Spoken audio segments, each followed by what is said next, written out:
Sabe aquela seleção que no futebol parece não conhecer o meio-termo? Pois é. Hoje a gente vai desvendar uma das histórias mais malucas das Copas do Mundo, a da Croácia. É uma jornada de extremos, sabe? Ou é glória total, ou é decepção logo de cara. Bora entender esse padrão. Para a gente ter uma ideia do que estamos falando, pensa só. A Croácia é um país com menos de 4 milhões de habitantes.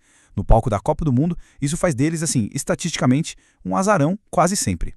E mesmo assim, mesmo com essa população pequena, essa nação já levou para casa nada mais, nada menos que 3 medalhas de Copa do Mundo. Uma de prata e 2 de bronze. Isso desde 1998 dá mais pódios que potências como Brasil, Inglaterra e Uruguai. É impressionante, né?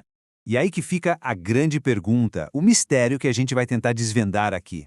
Como pode um país tão pequeno conseguir tanto e, ao mesmo tempo, ser tão inconstante? Qual é a lógica por trás desse padrão de tudo ou nada? Para a gente entender isso, a gente tem que voltar no tempo. A nossa história começa lá em 1998, com uma estreia explosiva da Croácia no palco mundial, logo depois de se tornar um país independente. Olha, em 98, a Croácia não era só um time novo no futebol. Era uma nação novinha em folha, sabe? Tinha acabado de surgir da dissolução da Iugoslávia. Então, cada partida era muito mais que um jogo. Era uma declaração de identidade, de orgulho nacional. E que estreia, hein? Eles já chegaram com tudo. Ganharam da Jamaica logo de cara, mas o jogo que deixou todo mundo de queixo caído foi aquele 3-0 contra a poderosa Alemanha nas quartas. No final, ainda levaram o bronze contra a Holanda. Foi aí que nasceu o apelido Vatreni, que significa os ardentes. E, nossa, não tinha nome melhor para descrever o espírito daquele time. E claro, toda grande história tem um herói, né? No meio dessa jornada de conto de fadas tinha um cara, o atacante Davor Šuker. Ele virou o rosto, a alma daquela que ficou conhecida como a Geração de Ouro. O que ele fez foi simplesmente lendário. O cara não só foi artilheiro da Copa, levando a chuteira de ouro com 6 gols, como também ganhou a bola de prata. Ele se firmou ali como um dos melhores do mundo e, claro, virou um herói nacional. Só que, depois desse auge incrível, a história da Croácia deu uma virada de 180 graus. O time entrou numa fase que a gente pode chamar, sem exagero, de anos no deserto. E aqui que a gente vê o outro lado da moeda, o nada da história. Depois do bronze em 98, olha só o que aconteceu. 3 eliminações seguidas na fase de grupos. E em 2010, eles nem conseguiram se classificar. A sensação era de que a mágica tinha simplesmente desaparecido. Mas como a gente já está vendo, a Croácia é tudo ou nada. E essa travessia no deserto não ia durar para sempre. Uma nova geração de ouro estava surgindo, prontinha para virar o jogo e reescrever a história. É muito legal comparar as duas grandes gerações da Croácia. O time de 98, os Ardentes, era pura explosão, sabe? Talento ofensivo, ataque pra cima. Já o time mais recente, liderado pelo gênio Luka Modric, esse pode ser definido em uma palavra só: resiliência. E essa tal resiliência ficou clara para todo mundo ver na Copa da Rússia em 2018. Foi uma aula, uma demonstração de força mental e física que a gente raramente vê no futebol.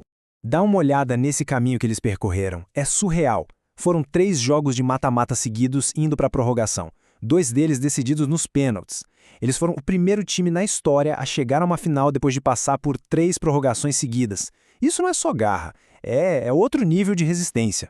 E quem era o maestro no centro de tudo isso? Ele, Luka Modric. O cara foi bola de ouro em 2018, bola de bronze em 2022. Ele não é só um dos maiores da sua geração. Ele é o motor, o coração pulsante da era mais vitoriosa da história do futebol croata. Simples assim. Então, beleza. Quando a gente pega essas duas eras, a de 98 e essa mais recente, e coloca uma do lado da outra, um padrão muito claro e bem bizarro começa a aparecer. Olha só essa tabela. É impressionante. Em 6 Copas, os resultados são assim. Terceiro lugar, aí vem fase de grupos, fase de grupos, fase de grupos, e de repente vice-campeã, e depois terceiro lugar de novo. Cadê o meio termo? Não existe. Esse gráfico aqui deixa a coisa toda ainda mais nítida. 6 participações, divididas perfeitamente. Metade das vezes, 3, eles terminaram no pódio, entre os melhores do planeta. Na outra metade, nas outras 3 vezes, eles sequer passaram da fase de grupos. É inacreditável. E é aqui que a gente chega no ponto central. A gente pode chamar isso de paradoxo Vatreni. Para a Croácia, em Copa do Mundo, não tem conversa. Ou cai fora logo no comecinho, ou vai numa jornada épica, pelo menos até a semifinal. A palavra medíocre simplesmente não faz parte do dicionário deles.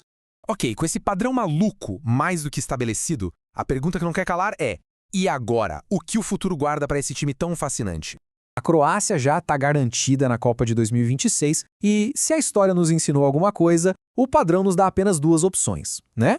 E a pergunta que fica é essa: em 2026, a gente vai ver o nada de uma eliminação precoce ou vamos testemunhar o tudo de mais uma campanha histórica até o pódio? Uma coisa é certa, quando se trata da Croácia, a única aposta segura é esperar o inesperado. Porque pro Vatreni o morno simplesmente não existe.